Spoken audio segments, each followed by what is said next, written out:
हे guys, good morning, happy Navratri. कैसे हो आप सब? आई होप आप सब अच्छे होंगे। मैं भी अच्छी हूँ। तो मैंने आज सुबह सुबह खड़े होके, आज काफ़ी अच्छा दिन था, तो मैंने सुबह सुबह खड़े होके माता रानी की पूजा करी और उसके बाद फिर अपना घर का काम किया। और काम करने के बाद फिर मैंने दोपहर में अपनी वही रोज़ का रूटीन है मेरा, मैं अपने पढ़ने बैठ गई। और आप सबसे यही कहना चाहूँगी कि अपने घर का काम भी करो, लेकिन पढ़ाई पे फोकस रखो कि हमें ये काम करने के बाद अपनी पढ़ाई भी करनी है। क्योंकि अगर ये सोचो कि ये काम है, काम करना है, पढ़ना है, सोना नहीं है, पढ़ना है, सोना ही सब कुछ नहीं है कि आप काम करके लेट जाओ, सो जाओ, थक गए, इतना भी काम होता है पर इतना भी नहीं होता कि थक जाएं हम। तो मैं तो अपनी काम करने के बाद सिर्फ यही सोचती हूँ कि पढ़ाई हो जाए। तो सबसे बेटर होता है कि दोपहर में पढ़ लिया जाए, क्योंकि हर सोना भी है, लेकिन सोना उतना कितना होता है, 2 घंटे सो लोगे, 3 घंटे, लेकिन काफ़ी टाइम होता है। और फिर सबसे अच्छा टाइम है रात में पढ़ो। रात में 8 से 10, 10 के 11 से पढ़ सकते हो, 11 तक। और सुबह का सबसे अच्छा दिन टाइम है 5 बजे से पढ़ो आप 6-7 बजे तक।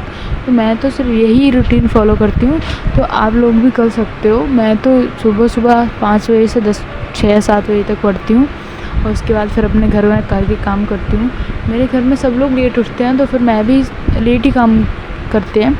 तो आप सब लोग जल्दी उठते हो तो 6 बजे तक पढ़ लो।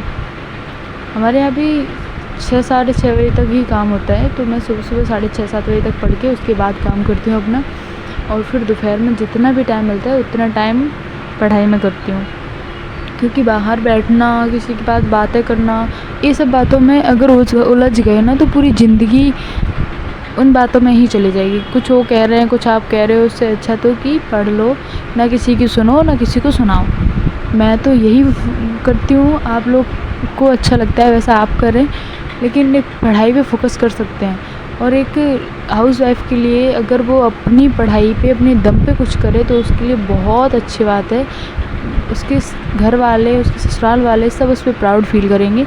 तो क्यों ना आप सब लोग अपनी फालतू की चीज़ें छोड़ के, यूट्यूब पे फालतू की वीडियो देखना, इंस्टाग्राम पे बिजी रहना, रील्स देखना, ये सब छोड़ के क्यों ना अपनी पढ़ाई पे फोकस करें।